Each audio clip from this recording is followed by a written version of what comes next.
कोविड-19 से उत्पन्न विषम परिस्थितियों में स्नेहशील द्वारा आयोजित अंतर्राष्ट्रीय वेबिनार, जो कि वैश्विक परिप्रेक्ष्य में भारतीय संस्कृति, योग, आयुर्वेद की भूमिका पर आधारित है।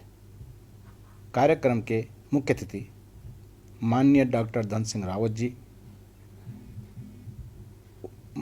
उच्च शिक्षा, दुग्ध व प्रोटोकॉल मंत्री उत्तराखंड सरकार, पद्म भूषण से अलंकृत माननीय डॉक्टर अनिल जोशी जी, प्रतीक्षा घिल्डियाल जी, नेहा जोशी जी,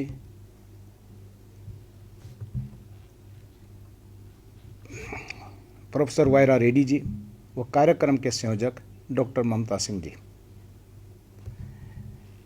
अन्य प्रतिभागीगण, विद्वज्जन, देवियों एवं सज्जनों। योग, वेदांत, आयुर्वेद आधारित जीवन पद्धति केवल हमारे लिए ही नहीं, समस्त विश्व के लिए मूल्यवान है। अजीब बात है कि कोरोना वायरस के कम फैलाव के बावजूद कतिपय पत्रकारिता ने भारत के प्रति नकारात्मक टिप्पणियां आ रही हैं, जबकि यूरोप की तुलना में हमारे यहाँ विशाल आबादी है और संसाधन चिकित्सा संबंधी बहुत कम है। उसके बाद भी हमारे यहाँ मृत्यु दर व संक्रमण की दर अन्य देशों के अपेक्षा बहुत कम है। लगता है कि उनके द्वारा भारत के प्रति नकारात्मक विचार रखना एक आदत सी बन गई है। ये पूरा विश्व जानता है कि भारत ने पूरे विश्व को एक गौरवशाली परंपरा दी है। भारत ने न तो कभी कोई रोग फैलाया, न कभी किसी देश पर आक्रमण किया। प्रसिद्ध अमेरिकी विद्वान और आयुर्वेदाचार्य डेविड फ्राउले कहते हैं कि भारत ने विश्व को योग, वेदांत, आयुर्वेद और अहिंसा जैसे विचार दिए हैं, न कि स्वार्थ, बाजारवाद, कट्टर रिलीजन या आतंकवाद। कुदरत ने हमारे अंदर रोगों से लड़ने के लिए एक तंत्र विकसित किया है, लेकिन भागदौड़ भरे जीवन के कारण मनुष्य तनावग्रस्त रहने लगा है, जिससे रोगरोधी तंत्र गड़बड़ा जाता है। इस तंत्र को मजबूती प्रदान करने के लिए नियमित योगाभ्यास करना जरूरी है। योग, वेदांत आधारित जीवन पद्धति विश्व के लिए मूल्यवान है। विविध रोगों, समस्याओं के निदान में भारतीय ज्ञान परंपरा आज भी अत्यधिक लाभकारी है। यह परंपरा जीवन मात्र और आध्यात्मिकता का भी सम्मान करती है। दूसरी परंपराएं केवल मानव या उससे भी संकीर्ण मात्र अपने मतवादियों तक केंद्रित और भौतिकवादी हैं। इसलिए वन, पर्यावरण, अन्य जीव जंतुओं के प्रति बर्बर रही हैं। उसी से विश्व में अनेक समस्याएं पैदा हुई हैं। उनके समाधान में भारतीय दर्शन और जीवन पद्धति सर्वाधिक सहायक है। योग, आयुर्वेद रोग उपचार से अधिक निरोग बने रहने पर आधारित है। इसमें शरीर, मन और चेतना को समग्रता में देखा गया है। यह ज्ञान सार्वभौमिक मूल्यवान है। यह रोग प्रतिरोधी क्षमता बढ़ाने का अच्छा उपाय है। कोविड-19 से जैसी बीमारियों से बचने में योग ही एक मात्र साधन है, इससे बचा जा सकता है। भारतीय खान पान भी भोगवादी नहीं बल्कि यम नियम के अधीन रहा है। पश्चिम, जिन्हें भारतीय मसाले कहता है, उनमें अधिकांश जड़ी बूटी हैं और उनमें अधिकतर सबसे महत्वपूर्ण हल्दी में ऑक्सीजन वर्धक, कैंसर रोधक, वात रोधक गुण होते हैं। यह श्वसन एवं पाचन समस्याओं और योग रोधन क्षमता बढ़ाने में उपयोगी है। इसलिए अब विश्व भर में प्राकृतिक खाद्य भंडारों में मिलता है। भारत के गोवंश की भी अनूठी विशेषता है। भारतीय गाय का दूध, गोबर, गोमूत्र तक गुणकारी है। इनका उपयोग चरक और सुश्रुत की प्राचीन वैज्ञानिक आयुर्वेदिक संहिता तक मिलता है। भारतीय अभिवादन नमस्ते के प्रयोग को भी अब विश्वव्यापी स्वीकृति मिल रही है। कोविड-19 में नमस्ते ने अपना एक नया उदाहरण प्रस्तुत किया है। यह चीन, जापान, कोरिया आदि एशियाई देशों में पहले से प्रचलित है। इस अभिवादन में प्रत्येक व्यक्ति में निहित परमात्मा का आदर है, जिसे आत्म से जोड़ने की भावना भी भारतीय ज्ञान परंपरा है। कोविड-19 जैसे दूसरे देशों में बार बार उभरते नए रोगों के मद्देनज़र हमें अपने योग और पारंपरिक चिकित्सा पर नए सिरे से ध्यान देना चाहिए। योग, आयुर्वेद हमें प्रकृति एवं संपूर्ण जगत के साथ सामंजस्य से रहना सिखाते हैं। भौतिक उपलब्धियों के बदले सात्विक जीवन, यम नियम, स्थिर चित्त, इंद्रियों के सदुपयोग एवं आत्मभूति पर अधिक बल देते हैं। इन सब व्यवहारों की संपूर्णता को ही यहाँ धर्म पालन कहा गया है। यह गौरव की बात है कि भारत की संस्कृति सारे संसार में शांत, प्रिय, संयमी रहने और अनुशासित जीवन जीने का पाठ पढ़ाती है। भारतीय जीवन पद्धति ही सही संज्ञा ज्ञान पद्धति है, न कि पश्चिमी अर्थ में फेथ या रिलीजन। फेथ अच्छा बुरा, सात्विक, राजसिक या तामसिक कुछ भी हो सकता है। यह फेथ भारतीय अर्थ वाला धर्म नहीं है। हमारे पूर्वजों ने सत्य के सार्वभौमिक नियमों का धर्म कहा है, जिनका अनुभव ध्यान द्वारा सभी कर सकते हैं, जबकि फेथ प्रायः मतवादी और राजनीतिक रहे हैं। भारतीय परंपराओं की जड़ें न केवल मानव समाज वरन पृथ्वी और ग्रहमंडल में भी हैं। इसलिए हम जीवन मात्र को अखंड और सचेतन रूप में देखते हैं। कर्म एवं पुनर्जन्म के सिद्धांत भी जीवन मात्र की एकता, अंतर्निर्भरता दर्शाते हैं।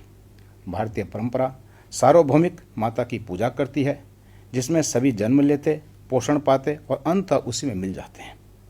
मनुष्य का संपूर्ण ब्रह्मांड से जुड़ाव भारतीय दर्शन और जीवन पद्धति का आधार रहा है। पश्चिमी विज्ञान अब आकर इसे धीरे धीरे समझ रहा है। भारतीय जीवन पद्धति के ही प्रतीक हमारे मंदिर भी हैं। हमें मंदिरों को मूल भावना में अपने अंदर और परिवेश में पुनः जीवित बनाना चाहिए। यह विश्व के घाव भरने के लिए उपयोगी है। भारतीय सभ्यता ध्यान और अंतर्चिंतन द्वारा संपूर्ण ब्रह्मांड को पाने पर आधारित थी। योग संस्कृति आज और भी प्रासंगिक आवश्यक है। यूरोप, अरब जैसे कई पुरानी सभ्यताएं नष्ट हो गई हैं। हमारे सातत्य का मुख्य कारण भारत का धर्म और ज्ञान परंपरा है। वेद, रामायण, महाभारत, पुराण और योग की महान शिक्षाओं ने ही इस सभ्यता को चुनौतियों के बीच 5000 वर्षों से भी अधिक समय से जीवंत रखा है।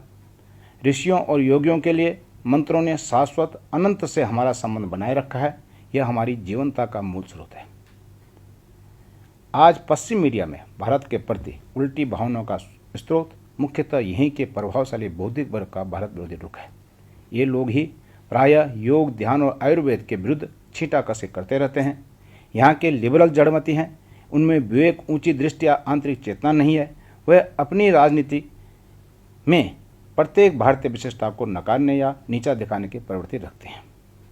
भारत ने दुनिया को धर्म, दर्शन, योग, ज्योतिष, वास्तु विज्ञान, गणित, चिकित्सा आदि में कुछ दिया है। आज तकनीक के समय भी हम उसी ज्ञान को इंटरनेट के माध्यम से जन जन तक पहुंचाने का छोटा सा प्रयास कर रहे हैं। भारतीय संस्कृति एवं परंपरा को ध्यान में रखते हुए हमारे देश के यशस्वी प्रधानमंत्री माननीय श्री नरेंद्र मोदी जी ने अपनी विदेश नीति के 5 स्तंभों के माध्यम से भारत की संस्कृति, कूटनीति को बढ़ावा देने एवं भारत की वैश्विक छवि को बदलने के लिए एक सफल प्रयास किया है। ये 5 स्तंभ सम्मान, संवाद, समृद्धि, सुरक्षा एवं संस्कृति और सभ्यता है। अंतर्राष्ट्रीय राजनीति के विज्ञान जोसेफ नाई के सॉफ्ट पावर की परिभाषा अनुसार प्रधानमंत्री मोदी भारत की वैश्विक पहुंच में बदलाव के वाहक बने। जोसेफ नाई के अनुसार सॉफ्ट पावर इच्छित चीज़ों को आकर्षण के माध्यम से पाने की क्षमता रखता है, न कि दबाव या भुगतान के माध्यम से। भारतीय संस्कृति में योग और भोग का अद्भुत संगम है। इसके 4 आश्रम व्यक्ति को ज्ञान आधारित पुरुषार्थ, सांसारिक भोग और फिर उत्थान और उसके बाद परमार्थ का लक्ष्य देते हैं।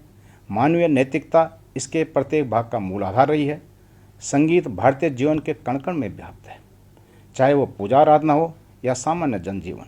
इसकी व्यापकता तो इतनी अधिक है कि इस विषय पर पूरा एक वेद सामवेद ही लिखा गया है। संगीत के द्वारा संभव उपचारों में केवल तनाव तो क्या, मानसिकता अस्थिरता तक संभव है।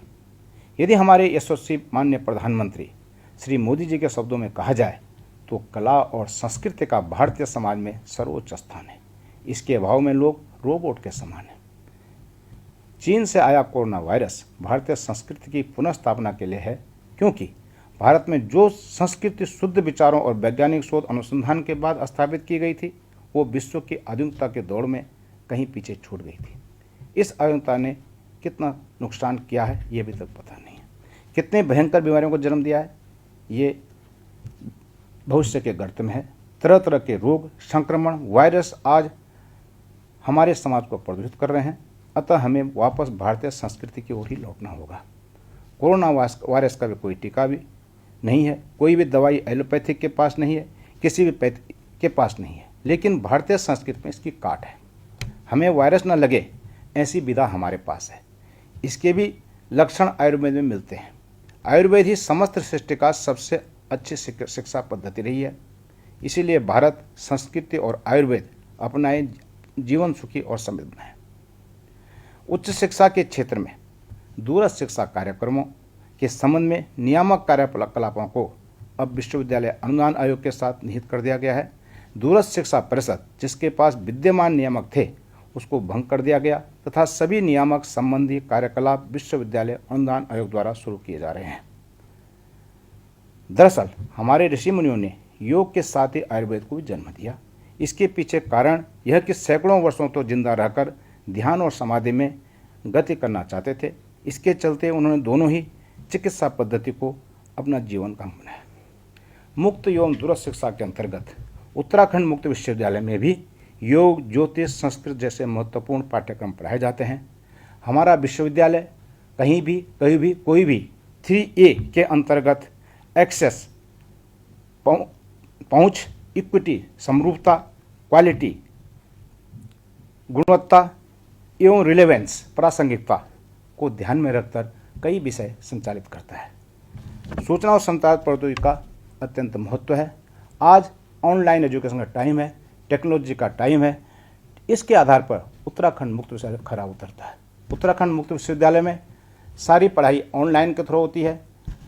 इसमें आज सोशल डिस्टेंस कर देखें तो केवल उत्तराखंड मुक्त विश्वविद्यालय अकेला विश्वविद्यालय है जिसमें सोशल डिस्टेंस का पालन होता है, क्योंकि इसमें छात्र एक किनारे होता है और शिक्षक दूसरे किनारे। कोई भी छात्र हल्द्वानी में रह सकता है तो शिक्षक आपका अमेरिका में हो सकता है। तो सोशल डिस्टेंस की परिभाषा जो कि कोरोना वायरस के लिए बहुत जरूरी है, ये केवल मुक्त विश्वविद्यालय की इस परिकल्पना को साकार करते हैं। अधिक न कह करके मुझे उम्मीद है कि ये कॉन्फ्रेंस भारतीय सभ्यता, भारतीय संस्कृति, योग, आयुर्वेद आदि को पर गहन मंथन करेगी और इनसे कोरोना जैसी बीमारी, भयंकर बीमारी से विश्व को कैसे निजात मिलेगी, इस पर कई तरह की चर्चाएं करेगी। मुझे विश्वास है कि ये वेबिनार एक सफल होगा। मैं इसकी सफलता की कामना करता हूं। अधिक न कहकर अपनी वाणी को यहीं विराम लगाता हूं। बहुत बहुत धन्यवाद।